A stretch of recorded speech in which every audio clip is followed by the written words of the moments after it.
नमस्ते। चलिए आज आपकी क्लास 9 साइंस के पहले चैप्टर हमारे आसपास के पदार्थ की सैर पर निकलते हैं। इसे हम रट्टा मारने के बजाय एक कहानी की तरह समझेंगे, जैसे हम आपस में बातें कर रहे हों। पदार्थ क्या है? The what factor. अपने कमरे में चारों ओर देखो, पेन, किताब, पानी की बोतल, यहां तक कि वो हवा भी जिसे आप महसूस कर रहे हो, ये सब पदार्थ मैटर है। पदार्थ के कणों के गुण। वैज्ञानिकों ने जब पदार्थ को गहराई से देखा तो पता चला कि ये छोटे छोटे कणों से बना है। इनके 3 मुख्य स्वभाव होते हैं। पहला, कणों के बीच खाली जगह होती है। प्रयोग, एक गिलास पानी लो और उसमें एक चम्मच नमक घोलो। आप देखोगे कि पानी का लेवल नहीं बढ़ा। क्यों? क्योंकि नमक के कण पानी के कणों के बीच की खाली जगह में जाकर सेट हो गए। कण हमेशा भागते रहते हैं, यानी निरंतर गतिशील रहते हैं। प्रयोग, कमरे के एक कोने में अगरबत्ती जलाओ, उसकी खुशबू दूसरे कोने तक पहुंच जाती है। ऐसा इसलिए क्योंकि कणों में गतिज ऊर्जा होती है। तापमान बढ़ने पर ये और तेज भागते हैं। कण एक दूसरे को खींचते हैं, यानी आकर्षण बल होता है। प्रयोग, एक लोहे की कील, एक चाक का टुकड़ा और एक रबर बैंड लो। तीनों को तोड़ने की कोशिश करो। कील को तोड़ना सबसे मुश्किल है क्योंकि उसके कणों के बीच का प्यार या आकर्षण बल बहुत मजबूत है। एक जरूरी परिभाषा, विसरण। दो अलग अलग पदार्थों के कणों का आपस में स्वतः मिलना ही विसरण कहलाता है। तापमान बढ़ने पर विसरण तेज हो जाता है, इसीलिए गर्म खाने की खुशबू दूर तक जाती है, ठंडे की नहीं। हमारे आसपास पदार्थ मुख्य रूप से 3 रूपों या अवस्थाओं में पाया जाता है: ठोस सॉलिड, द्रव लिक्विड और गैस गैस।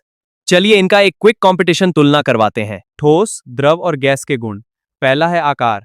ठोस का आकार निश्चित होता है, जैसे ईंट या पेन। द्रव और गैस का आकार निश्चित नहीं होता। द्रव जिस बर्तन में डालो वैसा आकार ले लेता है। दूसरा है आयतन। ये निश्चित होता है, जैसे 1 लीटर दूध 1 लीटर ही रहेगा। लेकिन गैस में आयतन निश्चित नहीं होता, ये पूरे कमरे में फैल जाती है। इसे हम बोर्ड पर लिख लेते हैं।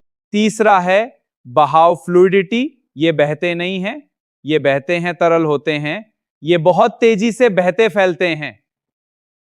पदार्थ के 3 अवस्थाएं हैं: ठोस, द्रव और गैस। अब इनके बीच का चौथा महत्वपूर्ण अंतर है संपीड्यता। ठोसों में संपीड्यता नहीं के बराबर होती है, उन्हें दबाया नहीं जा सकता। द्रवों में संपीड्यता बहुत कम होती है और गैसों में बहुत अधिक।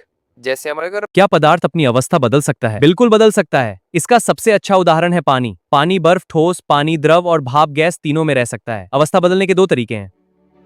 तापमान में बदलाव करके हम पदार्थ की अवस्था बदल सकते हैं। गलनांक वो तापमान है जिस पर कोई ठोस पिघलकर द्रव बन जाता है। उदाहरण के लिए बर्फ का गलनांक 0 डिग्री सेल्सियस या 270 केल्विन होता है। देखिए यहाँ एनिमेशन में बर्फ पिघल रही है। क्वथनांक, बॉइलिंग पॉइंट, जिस तापमान पर कोई द्रव उबलकर गैस बनने लगता है। पानी का क्वथनांक 100 डिग्री सेल्सियस या 373 केल्विन होता है।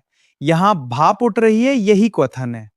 याद रखने वाली ट्रिक, सेल्सियस से केल्विन। अगर डीसी को केल्विन के में बदलना है तो उसमें 273 जोड़ दें, जैसे 100 डिग्री प्लस 273 373 के। बस इतना ही करना है और आपका कन्वर्जन हो गया।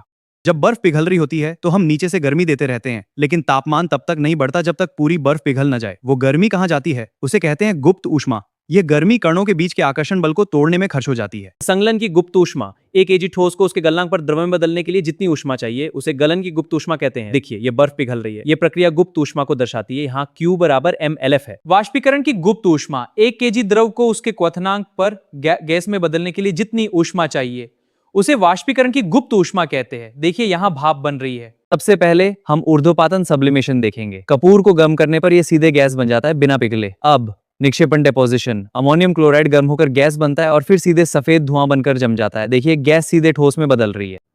दाब में बदलाव करके। अगर हम किसी गैस पर बहुत ज्यादा दबाव डालें और तापमान कम कर दें तो गैस द्रव में बदल जाती है। ठोस कार्बन डाइऑक्साइड, इसे शुष्क बर्फ, ड्राई आइस भी कहते हैं। जब इसका प्रेशर कम किया जाता है तो ये बिना द्रव बने सीधे गैस में बदल जाती है। देखिए ये बिना पिघले गैस बन रही है। क्या द्रव को गैस में बदलने के लिए हमेशा उबालना जरूरी है? नहीं। आपने देखा होगा गीले कपड़े फर्श पर सूख जाते हैं बिना पानी उबाले। इस प्रक्रिया को वाष्पीकरण कहते हैं। क्वथनांक से कम तापमान पर द्रव का वाष्प में बदलने की प्रक्रिया को वाष्पीकरण कहते हैं। वाष्पीकरण को प्रभावित करने वाले कारक।